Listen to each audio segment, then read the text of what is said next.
جی احسن صاحب، میں ایک بڑا اہم ایشو ہے ہمارا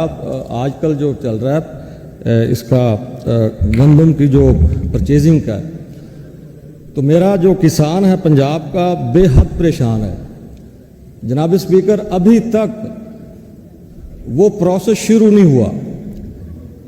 اور وہ جو پالیسی جو بھی سی ایم صاحبہ نے جو بنائی ہے، تو میری یہ ہمبل ریکویسٹ ہے کہ 70-80% کے قریب گندم جو ہے وہ کسان نے وہ اس کا جو پروسیس ہے وہ ہو چکا ہے، لیکن ابھی تک باردانہ جو ہے وہ بالکل وہاں پہ سینٹر میں موجود نہیں ہے۔ اور میری یہ بھی ریکویسٹ ہے کہ جو پالیسی میں بڑا وہ تھوڑی سی تعداد میں باردانہ رکھا گیا ہے،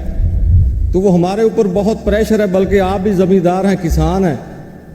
ہم جب اپنے ڈیرے پہ جاتے ہیں تو وہاں پہ لائنیں لگی ہوئی ہیں، اور ہمارا جو کسان ہے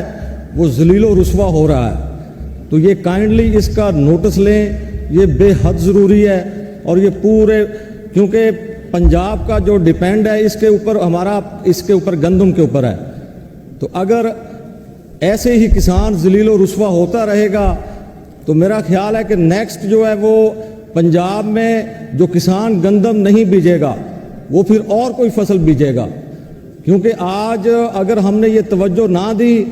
ایک کسان محنت کرتا ہے، ایک گندم کو اگاتا ہے، وہ ایک پروسیس سے گزرتا ہے، جب وہ اس کو کھاد کی ضرورت ہوتی ہے تو وہاں پہ اسے دھکے دیے جاتے ہیں۔ مجھے آپ کے بھی علم میں ہوگا کہ آج کل کھاد لینے کے لیے بھی ایم پی اے کے پاس جانا پڑ رہا ہے کسان کو، اور ایم پی اے کوئی بھی ہے بیچارہ وہ اتنا مظلوم ہے، وہ اے سی ڈی سی کو کال کرتا ہے اور پھر وہ ایگریکلچر کو کنوے کرتا ہے، پھر جا کے ایک وہ کھاد کی 10-20 بوریاں ملتی ہیں۔ تو یہ خدا کے لیے کسان کے بارے میں خاص طور پہ آپ کو نوٹس لینا چاہیے، اور سی ایم صاحبہ کو بھی نوٹس لینا چاہیے، کیونکہ یہ بہت ہی اہم ایشو ہے ہمارا۔